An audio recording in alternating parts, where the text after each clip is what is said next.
could be construed as valuable to it. I guess the piece that really bothered me was the last piece of the sentence, the intentional sabotage or undermining of a public servant's work performance. Because one of the most difficult things we have in this county, under civil service and under the rules that we operate, we literally have our department heads and our supervisors' hands tied behind their back trying to run departments. It is difficult enough to be a supervisor at any level within St. Louis County, whether that level is a commissioner on down throughout the departments. But it is truly a piece that bothers me as far as work performance. Certainly, supervisors are called upon to do performance reviews on an annual basis.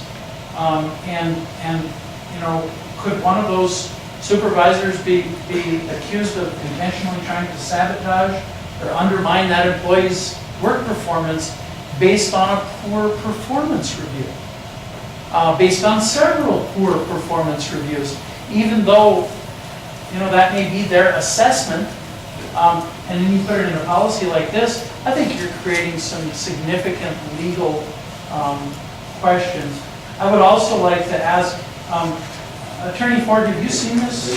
Side by side? I'm sorry. Go ahead. What you just said then? Yes, I'm concerned about undermining of the public servant's work So performance. if you wouldn't mind including the language up to I don't have a problem with the language up to humiliating. or the intentional sabotage or undermining of a public servant's work performance, because to me, that goes to that assessment process that we currently do. So if we're looking at that, does anybody disagree with Commissioner Nelson on that?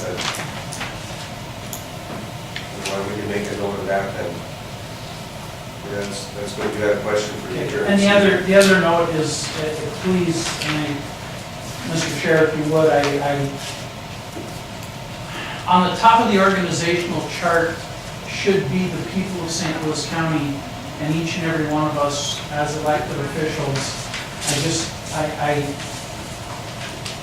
I would appreciate that the commissioner be put in front of those names. I just think that's out of some respect. But Attorney Ford, the piece that I have here in front of me, this comparison of employment rights, did you review this copy before it was sent to us? No, I just got it just now. Okay, because there's several questions on here under elected officials that talk about, or at least one, and I see a second one that say we would need a legal opinion, and I'm just curious if that's some information that we might ask you to comment on to us as you have an opportunity to review it, prior to this board taking this matter up at some future date. And Commissioner Nelson, it could be very well be that somebody in my office has already been asked to provide that legal opinion. I'm not aware that they have. I know that we did provide a legal opinion on, I think it was the workers' comp, but on FMLA, I don't know whether somebody has, and we can certainly do that. Is there another one that? FLMA and the other piece was the data privacy piece, because it says personal data public as defined, which we don't have any of that information under employees. And then when it gets to elected officials, of course, it says elected personal data public as defined, except all data related to a complaint against elected official upon completion of the investigation. I guess I'm looking for maybe a little bit closer definition, and what then would constitute the completion of the investigation. If such a committee were to be formed, at what point would you consider that investigation to be complete? Would it be complete when it got to the board level, or would it be complete at some earlier time? I can do that.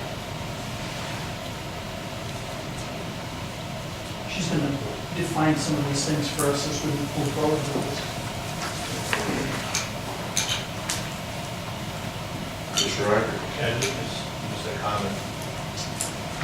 respect to the piece that I asked for a comparison, I hope everyone does take a look at it, because the interest of transparency, I don't know how many occasions when we had this item on the agenda prior, we seem to go round and round with whether or not we're public servants or whether we're elected officials. I think this piece here that touches upon the economic issues, fringe issues, and post-employment issues, and statutory issues, clearly defines that there are significant differences between employees, the protections they enjoy, the benefits they enjoy, the protections they enjoy, versus the elected officials, the lines of accountability,